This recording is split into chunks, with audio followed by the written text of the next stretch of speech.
Okay, so alam niyo na ba yung regarding doon sa balita doon sa nasunog na 3 bata tapos kasama yung nanay? Yung asawa nila is nasa ibang lugar, malayong lugar. Pulis kasi yung asawa niya. So, ano talaga siya, viral siya hanggang ngayon. Matagal na siyang issue, mga ilang days na rin na nakalipas. Kasi nakakapanghinayang isipin na yung 3 bata nakakaawa.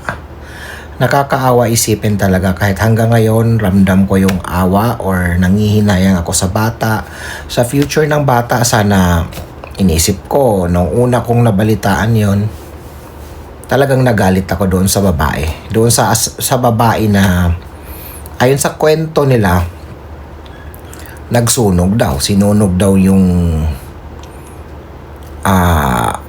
sabi-sabi ha, nag-ano raw ng gasolina doon sa bahay tapos sinunog, nagkulong kasama yung mga bata. Inisip ko kung anong reason bilang sa alam ko sa isang babae, mahaba ang pasensya ng babae at ang babae kasi talaga is talagang mapagmahal yan sa mga anak.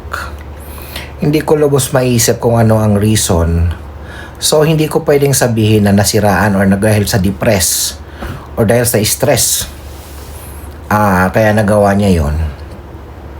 So, pumasok sa isip ko na maaaring may problema, may family problem sa pagitan sa kanilang dalawang mag-asawa. May problema yan. Possible yan, di ba?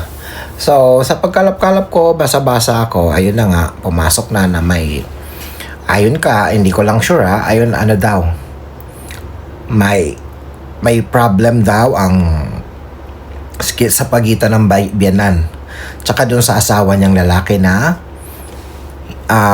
hindi niya kasama kasi naka-assign sa ibang lugar. Ewan ko lang kung sa Cavite or sa Batangas, parang naano yon. So, ang iba naman sabi, parang na ano daw kasi 2.5 lang daw yung binibigay na allowance kada buwan.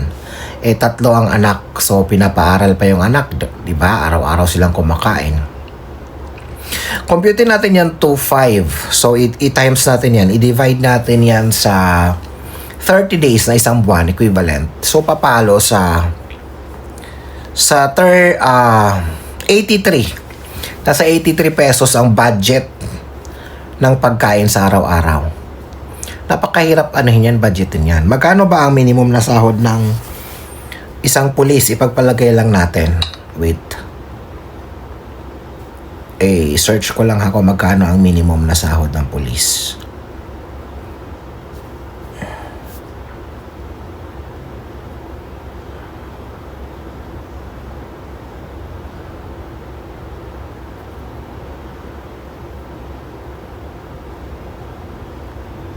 Sa PO1 tayo maghalimbawa. Pagpalagay lang natin ha.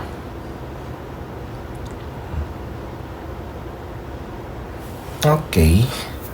So sa PO1, patrolwoman, ang salary niya dito na nakalagay is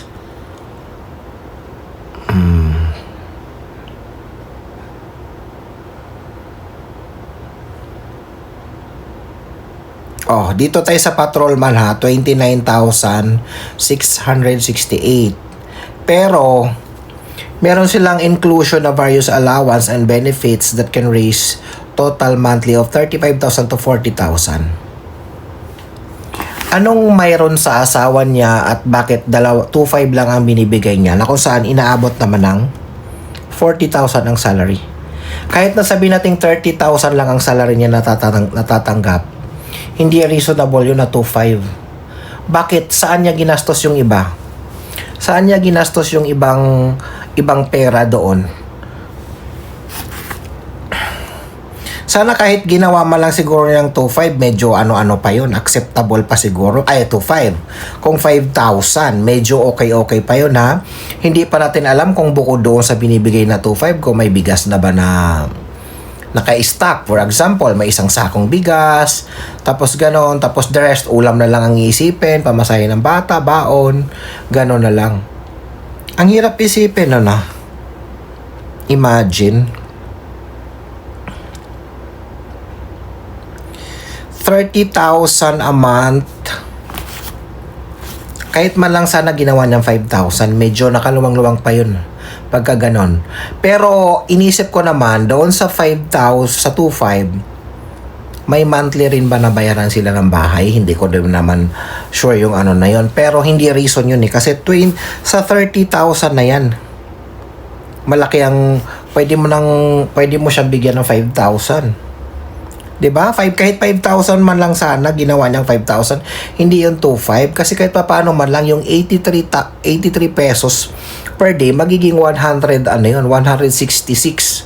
So sa 166 na yan, medyo makatipid-tipid pa kung sakaling bibili ng isang kilong bigas. Pagpalagay natin isang kilong bigas 50, ulam, itlog, sardinas, noodles. Pwede pa ha. Sa ano lang yun ha, yung 2,500 lang is ano, hindi ko sinabing pinagpipilitan yon. 2,500 is medyo acceptable pa. Kumpara, 5,000 is medyo acceptable pa kumpara doon sa 2,500. So possible na may something. May something yung asawa niya. Meron, hindi ko sinasabing maring may babae siya or may iba siyang pamilya, may inuwi siyang iba, may girlfriend siya or ano man. Kasi, di ba, bago nangyari yung pagsunog is nagkaroon ng confrontation daw yung biyanan at saka yung babae. So, pinablatter nung babae, yung asawa ng pulis, yung biyanan. So, anong something? Yun ang mali eh. Yun ang mali sa atin. Yung kadalasang pinagtatalunan talaga dyan is yung nakikisali yung biyanan sa problema ng mag-asawa. Nakikigatong. Hindi naman masamang makisali, pero pumantay siya. Maging fair siya sana sa situation. Hindi yung porket anak niya, kakampihan niya. Kung alam niyang mali ang ginagawa ng anak niya, wag niyang kampihan, wag niyang konsintihin, kasi kawawa yung mga anak, yung mga apo niya. Kita mo, napakasayang yung buhay na yon. Sana kung yung babae man lang din nag-isip, hindi natin alam kung saan, bakit na po nauwi sa ganon, kung ano talagang nasa likod ng pagkasunog na yon, kung yung babae ba talaga ang nagsunog, or may nagsunog sa kanila, or kinulong, or hindi natin alam kasi nagpa-blatter eh. Nagpa-blatter yung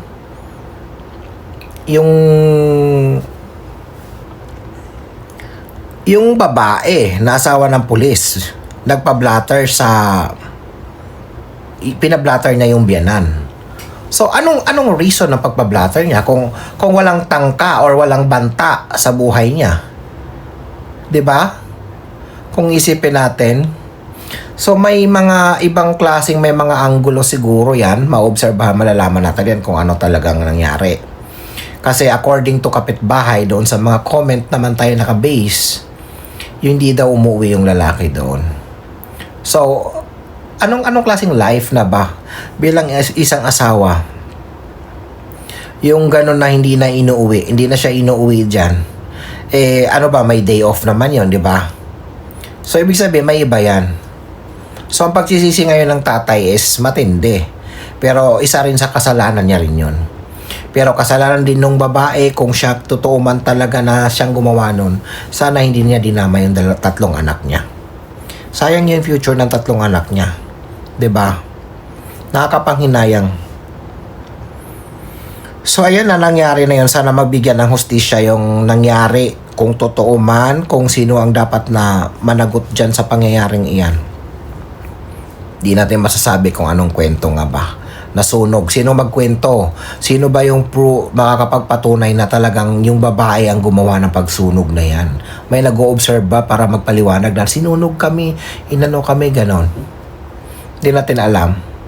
Kwento, sabi yung bata, nagsabi daw na ginanon. Dahil sa tatay, ano na lang niya yun? Pwedeng reason na lang niya yun kasi para ma-excuse niya yung sarili niya. So, ayun. Anong masasabi nyo sa sa issue na ito? Para nakakapanghinayang, sayang na sayang yung buhay ng mga bata. Okay?